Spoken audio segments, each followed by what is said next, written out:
Isis. Together with Trainer Mark, say hi. Ang cute ang... Ang cute. Paano hi? Paano yung hi? Yung hi niya, gayahin mo yung hi niya. Is the cutest. Wow! Her name is Ira. Together with Trainer Rochelle, say hello. Hello. Now let's continue. So guys, do you have any idea why they're called fin or feather foot and marine mammals? Any idea? Do they have feathers? Well, let's ask them. Hey ladies, do you have feathers? The answer is no. It's actually because of their front flippers, which are shaped like a bird's wing. See those? The term flippers may also be translated as wing-footed, since their flippers do look somewhat like wings. In fact, they appear to be flying underwater as they swim from place to place. Right, ladies? And you know, they're often mistaken as seals because they look very much alike. But some differences between a seal and a sea lion is the fact that they have bigger front flippers. And they can also turn their back flippers, something seals cannot do. As a result, they can walk upright while on land. Wow!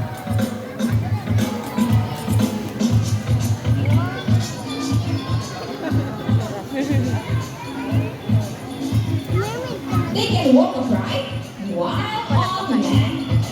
Kayla? And Hello. that's a fine demonstration. How about applause for our sea lion friends?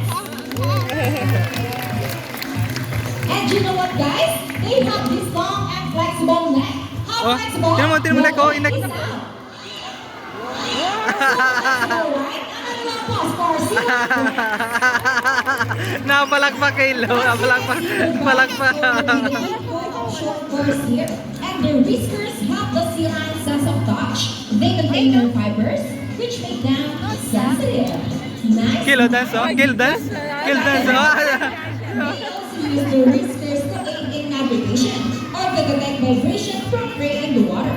And their small external ears give them a good sense of hearing, both above and below the water surface. Sea lions, like any marine mammals, can see both above and underwater. They have keen eyesight but no color vision. In the wild, they inhabit waters close to shores, flat rock lakes with tide pools, and have a preference for rocky beaches. They have excellent climbing abilities, which can easily scale. Ang cute. Kayla, Kayla. Okay, let's wait for them. Yun. Kayla, ha? They have excellent climbing abilities, which can easily scale rocket. Oh, Kayla, Kayla. Kayla. Trees and rock creepers. Ang galing pumalakpak eh. Let's start with Ira, the cutest.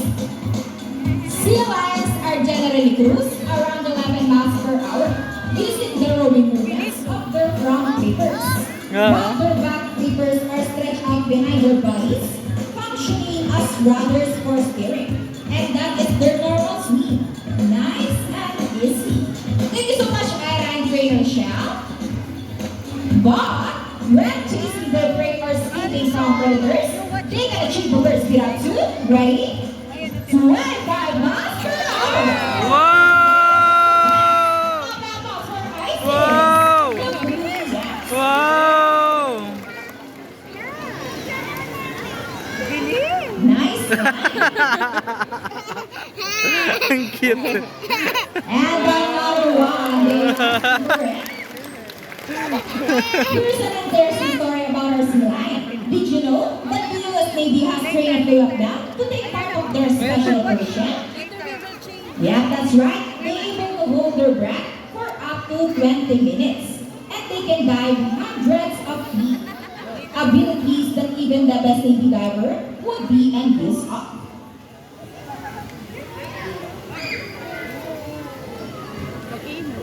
And since they cannot be detected by regular water, they are taught to recognize and avoid underwater mines.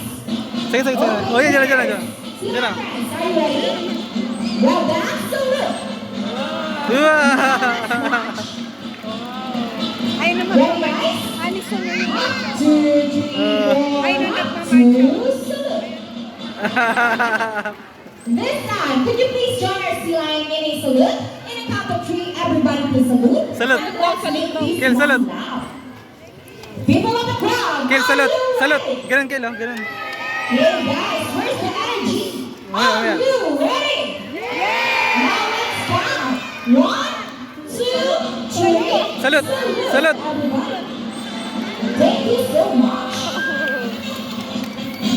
Sea lions are also used to search and take cover equipment. Kel, huwag ka na mag-cellphone. Kel, Kel. But first, the rings. Go ahead and get the rings, ladies. And take fire. Applause for our sea lion friends. Kel, huwag ka na mag-cellphone. Huwag na mag-cellphone. Great job, guys. And Ah. another one. They're asking for it. Okay, trainers, what's next? The ball? How do you think they get the ball? Good stay. Tinan mo, tinan mo. Oh, galing, oh. Oh, galing, oh. Careful, ladies. Almost there. Ah, galing. Stay, yeah?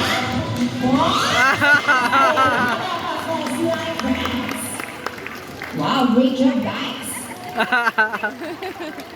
Okay, let's wait for Ira. Ang galing. Malaglag kasi. Ah, ulit, ulit. Okay, I think we got everything. The ball and the ring, a ball. Now let's move on. You know what, guys? Here at Manila Ocean Park, we have 5 some trainer Shell. Ira's stopping you. What does she want? Fish? What did you some? Can I continue? Okay, let's stay here at Manila Ocean Park. We have 5 some